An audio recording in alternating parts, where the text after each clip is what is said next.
Jean-Pierre, tu as écrit un article sur le sprint d'une journée après avoir testé. Moi, je l'ai lu et puis en le lisant, j'ai eu pas mal de questions. Donc, je te propose qu'on voit ce que ça a donné. Ouais. Je suis Jean-Pierre Lambert, je suis avec Constantin Gay, nous sommes des coachs agiles et nous animons Scrum Life, la chaîne YouTube qui parle d'agilité sans tabou. Et si c'est le genre de sujet qui vous intéresse, Abonnez-vous. abonnez-vous. Bon, Jean-Pierre, je vais pas te demander de te présenter, tout le monde te connaît. Mais du coup, je vais te demander de m'expliquer comment est-ce que tu as eu l'idée de venir, d'où ça vient, cette idée de faire un sprint d'une seule journée. Alors l'idée n'est pas de moi, hein. La plupart des bonnes idées qu'on a, on les recycle, on les reprend. D'un article de John Cutler, dont j'ai déjà parlé à plusieurs reprises, je suis un grand fan de John Cutler, où il expliquait le principe que lui-même n'avait pas eu l'idée, c'était notamment Ron Jeffries, qui expliquait que si on n'arrive pas à finir son sprint, il faut faire des sprints plus courts. Et plus court, quitte à ce que ça soit des sprints d'une journée. C'est cette idée-là, finalement, qui est reprise par John Cutler et aussi par d'autres personnes. J'ai été sollicité pour faire un accompagnement d'une journée. Ils avaient des problématiques de dev front-end, dev back-end qui ne travaillaient pas bien ensemble. Et c'était arrivé comme, et si on se faisait un sprint d'une journée, justement, pour forcer à ce qu'on soit dans une situation où on est bien obligé de travailler ensemble. Quand on parle du sprint d'une journée, là, on n'est pas sur faire 5 sprints d'une journée par semaine. Là, toi, ce que tu as fait, c'est dans le cadre vraiment d'une journée dédiée à ça pour montrer quelque chose, pour faire ressortir un problème et l'exposer au final. Il y a des personnes, des équipes qui réellement travaillent en sprint d'une journée. C'est Tout le temps. Tout le temps. À la fin de la journée, puisqu'on a fait un gros débrief, une des choses que j'ai un peu mis sur la table, c'est... Et en fait, on a produit combien pendant cette journée? Est-ce qu'on peut faire le ratio par rapport à notre vélocité habituelle? Et est-ce que réellement on était moins productif? Et en fait, non, on n'était pas tellement moins productif. Donc oui, il y a des équipes qui font ça. Après, dans tous les cas, on apprend beaucoup. Et il n'y a pas de souci à ce que ce ne soit pas le mode normal de fonctionnement qu'on veut adopter. Par contre, à faire comme ça pour l'exercice ou de temps en temps, c'est effectivement un très bon moyen pour faire de l'introspection. On parle des boucles de feedback. Là, la boucle de feedback, on l'a raccourcie à une seule journée. Donc, tout ce qui va se passer dans la journée, si on en parle le soir, ça va être très frais, on va être encore dedans. Tous les problèmes, on est obligé de faire face aux problèmes, on ne peut pas les ignorer. Y compris sur des choses qui sont finalement très dures à sentir, en fait. Voilà, on parle toujours de la dette technique. On est tous d'accord, c'est important, faut la tracer, faut s'en occuper, faire tout ça. Et au final, c'est un peu insidieux, quoi. Est-ce que vraiment on est plus lent? Dans quelle mesure on est plus lent? Et là, en fait, tu le vois, quoi, dans la journée, mais on n'a pas réussi parce qu'il y avait ça, etc., quoi. Oui, alors, au final, le fait de faire une sorte de rétrospective, du coup, de comment ça s'est passé au niveau de notre façon de travailler, du workflow, on le voit tout de suite. On n'attend pas et puis on le voit tout de suite. Là, concrètement, on a eu ce problème-là et ça a impacté ça. Là, vraiment, parce qu'on est dans cette démarche pour apprendre. Donc là, c'est une évidence qu'il faut avoir ça à la fin. Finalement, ce que John Cutler explique, dans les équipes qui le font en routine, où ils ne font pas une rétro tous les jours, ils le font peut-être tous les X jours, toutes les semaines, toutes les 2 semaines, en mode décalé. Dans une démarche d'apprendre, d'introspection, ça semblait évident dans l'exercice qu'il fallait ménager ce temps à la fin, quoi. Je vais te poser une autre question qu'on me pose souvent, moi, quand je parle du sprint d'une semaine. C'est que ça fatigue. Il y en a même qui pensent que le sprint d'une semaine, déjà, ça use les gens et qu'au bout de 3-4 sprints, il faut s'arrêter pour pouvoir souffler un petit peu. Qu'est-ce que tu en penses par rapport au sprint d'une journée? Est-ce que c'est le cas? Qu'est-ce que tu as ressenti? Est-ce que tu as senti les gens fatigués à la fin de cette journée? Je ne sais pas si c'est fatigué. En tout cas, c'est certain que la journée était extrêmement intense. Ce qui n'est pas un problème dans ce cadre où c'est une expérience, une journée comme ça. Et justement, ça fait partie du jeu. C'est que... tous les schémas classiques de gestion du stress, on les a vus. Là aussi, de ce point de vue-là, c'est un super exercice pour se poser des questions de comment on gère les urgences, comment on gère le stress, la deadline qui s'approche, et ce qui est quelque part, en tant qu'extérieur qui regarde, ça fait un peu rire en fait. Parce que les gars, il n'y a qu'une journée, quoi. Si vous plantez, au pire, vous plantez qu'une journée de taf. Ouais. Donc en fait, il y avait zéro enjeu. Et pourtant, ils étaient à fond, quoi. On est là, il faut qu'on le réussisse, il faut qu'on le fasse, la deadline arrive, il faut que les trucs soient prêts, il faut que tout se mette en place. Donc il y avait vraiment un vrai stress, pas forcément négatif, mais oui, il y a forcément un côté un peu usant. Il y a aussi une grosse différence dans ce qu'on appelle le sprint d'un jour, qui mériterait sûrement un autre nom par rapport, parce que finalement, le sprint d'une semaine par rapport à un sprint de 2 semaines, c'est la même chose, mais en 2 fois moins de temps. Alors que là, il y a quand même une règle, mais qui fait partie de l'exercice qui est et on ne fait qu'une seule chose pendant cette journée. D'accord. C'est-à-dire qu'on n'est pas sur une forme d'engagement de capacité qui serait 5 fois moindre d'une semaine. Et on fait une seule chose. Justement pour forcer le focus et on travaille tous en même temps dessus. Donc voilà, donc il y a quand même cette grosse différence-là. On fait une chose et c'est tout. Si on l'a pas fini, tant pis. Il y a quand même une deadline à la journée, on n'est pas en mode... donc on garde ce concept-là de time box. C'est ça, de toute façon la time box, là on reste dans la définition du sprint, elle ne s'étend pas. Ça reste une time box, voilà. Par contre, si on finit avant, eh ben, c'est cool. Ce qui pose aucun problème, encore une fois, dans cette démarche d'expérimentation, qui d'ailleurs ne devrait pas poser problème non plus dans un mode de fonctionnement normal. Mais voilà, par contre, c'est certain que c'est beaucoup plus intense. Justement, on les met dans un cadre où le but, c'est qu'ils soient en collaboration forte pendant toute la journée. Ils ne sont pas forcément habitués à ça. On doit du coup apporter une certaine forme de rigueur dans les horaires. Est-ce que c'est compatible avec le fait qu'une personne arrive à 8h et l'autre à 10h? Par définition, non. Et c'est pour ça qu'on en revient sur...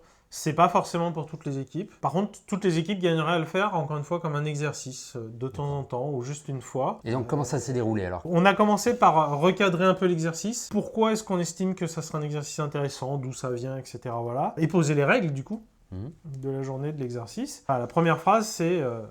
du coup, qu'est-ce qu'on fait aujourd'hui? Voilà. Il faut définir le périmètre. Là, ça fait déjà partie de la journée, quoi. On ne décide pas en avance ce qu'on va faire. Donc, c'est le sprint planning. Quelque part, c'est le sprint planning. Donc, c'est quoi cette chose-là qu'on peut prendre et qu'on va faire et qu'on est confiant de faire pendant la journée, etc. Et après, il y a la deuxième phase où on y va. Et en fait, la frontière entre les deux est assez fine, puisque naturellement, le on y va commence par on fait de la conception, on se met d'accord sur ce qu'on va faire, et donc il peut y avoir un effet d'aller-retour. Finalement, c'est un peu gros, donc on va revoir le périmètre, on va le redécouper. Puis naturellement, ensuite, on s'est mis d'accord sur comment on allait les faire, donc on se met au travail.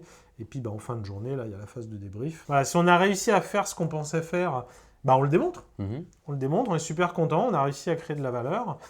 Et voilà. Et finalement, et la partie intéressante, c'est vraiment cette partie-là au milieu, on en revient sur le cadre, l'auto-organisation, où du coup, la conception, elle se passe comment? Et là, en fait, ce qu'on se rend compte, c'est que on a dans la plupart des équipes, il y a des frontières fortes qui sont passées, du style, genre tu as l'équipe conception, même si elle est intégrée à l'équipe, tu as l'UX, tu as le designer, et qui en vrai travaille toujours avec un sprint d'avance, qui prépare des choses.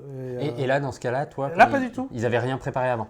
Ils avaient quand même un backlog, et on a pris quelque chose dans le backlog, donc ils avaient quand même des idées de ce que ça serait.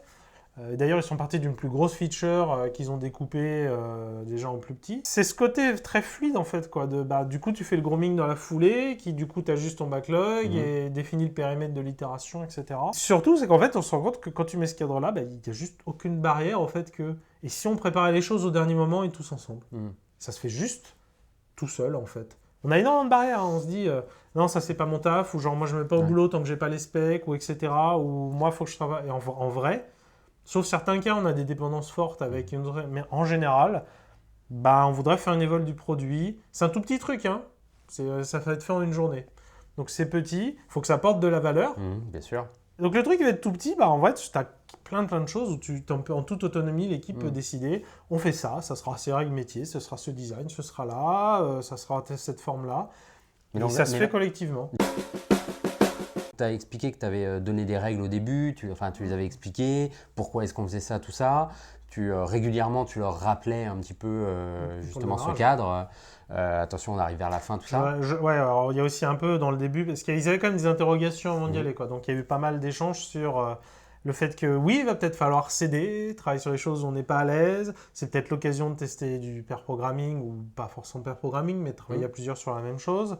J'aurais beaucoup parlé du slack time, du fait qu'effectivement on a du temps où entre guillemets on fait rien, où on travaille sur d'autres choses mais on reste complètement interruptible et prêt à aider les copains, parce que c'est pas naturel, ou en tout cas dans notre culture occidentale. C'est mal vu.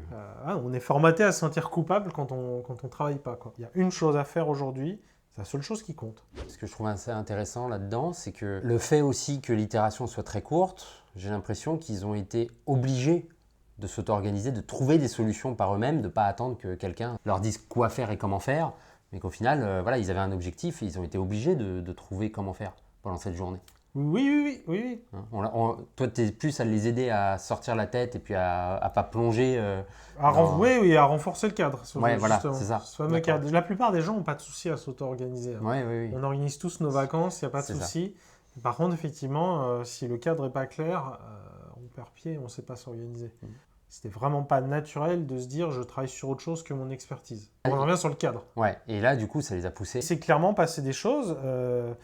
Il y a eu beaucoup d'interactions dans la journée, que ce soit entre les fronts, entre les backs, ou d'aller voir le PO pour remettre les choses au clair, etc.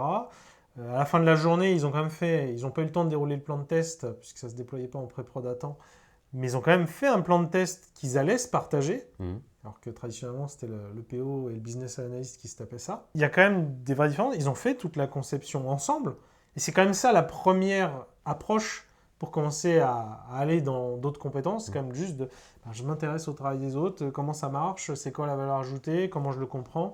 Et on le voit en fait. Un des sujets qui a été soulevé pendant la journée, c'était sur la gestion des erreurs. Un problème que se sont posés uniquement les fronts dans leur tas et au dernier moment, quand ils étaient face au code. Et quand on en a débriefé à la fin, on se rend compte, ouais, mais en fait, si on le faisait vraiment bien, c'est aussi un problème back en fait, parce que tu as plein de codes d'erreur qui viennent du back, donc tu as envie de les unifier. En fait, c'est un sujet instinctivement front, parce que c'est ce que l'expérimenteur vit. Mais en vrai, la vraie solution, elle est complètement sur toute la stack et le back a beaucoup à jouer dessus. Et une des choses, c'est quand même qu'ils ont fait pour la première fois du pair programming et du TDD, ce qui est quand même pas rien en fait. Et ça les a aidés du coup Oui, parce que le cadre était clair. Le cadre n'était plus tu dois te sentir coupable de ne pas travailler. Le cadre est devenu tu dois te sentir coupable de travailler sur autre chose que le sujet de la journée. À ton avis, comment s'est passée la journée du point de vue du PO? Il l'a bien vécu, il ne savait pas quelle posture prendre, mais ils ont trouvé une manière de fonctionner qui n'a été plus la même. Donc quelque part, il a bien réagi, il a juste dit je vais me rendre disponible pour la journée.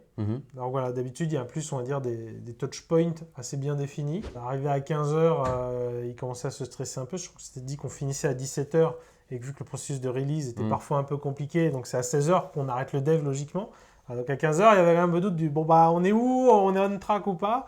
Voilà. Donc du coup, on a fait un stand-up qui n'a pas forcément été bien vécu par tout le monde dans l'équipe, parce que les mecs, ils étaient dans leur truc. Et voilà, et rétrospectivement, qu'est-ce qui s'est passé? C'est passé qu'on a arrêté de leur faire confiance.